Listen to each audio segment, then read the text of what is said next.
আজ মেয়ের বাবা বাজার থেকে এসে আমার হাতে একটি বালতি ধরিয়ে দিল।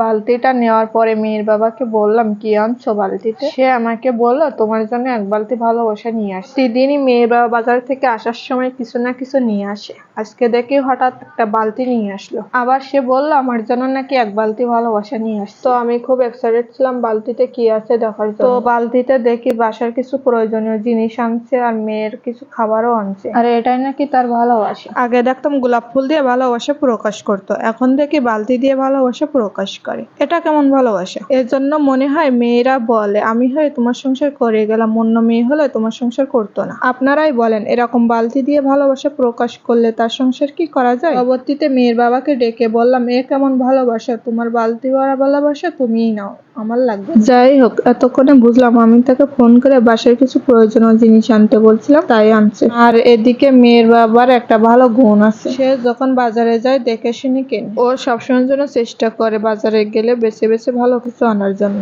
যেমন আজকে অনেক সুন্দর সবজি নিয়ে আসছে, সবজিটা আমার খুব পছন্দের। এদিকে দেখছি সে আবার আমরা নিয়ে আসছে। আমি আবার জিজ্ঞাসা করলাম, এখন আমরা কোথায় পেলে? সে বললো, বাজারে নতুন উঠছে তাই নিয়ে আসছি তোমার জন্য। আমি এবার কাঁচা আমরা খেতে খুব পছন্দ করি, তাই ভাবছি এর থেকে 2-3টা আমরা রেখে দিব, যাতে করে পরে আমি লবণ দিয়ে মেখে খেতে পারি। আর সাথে যদি হয় মরিচ, তাহলে তো আর কোনো কথাই নেই। আমার খুব ভালো লাগে এভাবে মাখিয়ে খেতে। আর দেখি পটল নিয়ে আসছে, ভাবছি যে পটলের কোরমা রান্না করব। মেয়ের বাবা আবার পটলের কোরমা খেতে খুব পছন্দ করে, আমারও খুব পছন্দের, তাই সবসময় ওর জন্য পছন্দের খাবারগুলা রান্না করার চেষ্টা করি। আর পটলের কোরমাটা করব চিংড়ি মাছ দিয়ে, আর মেয়েটা খুব চিংড়ি মাছটা পছন্দ করে। এর জন্য মেয়ের বাবা যখন পটল নিয়ে আসে, পটল আর চিংড়ি মাছ দিয়ে রান্না করে। আপনারাও পটল দিয়ে চিংড়ি মাছের কোরমা করে দেখবেন, আসলে অনেক মজা লাগে। তো আজকের ভিডিওটা এই পর্যন্ত। সবাই ভালো থাকবেন। আল্লাহ হাফেজ।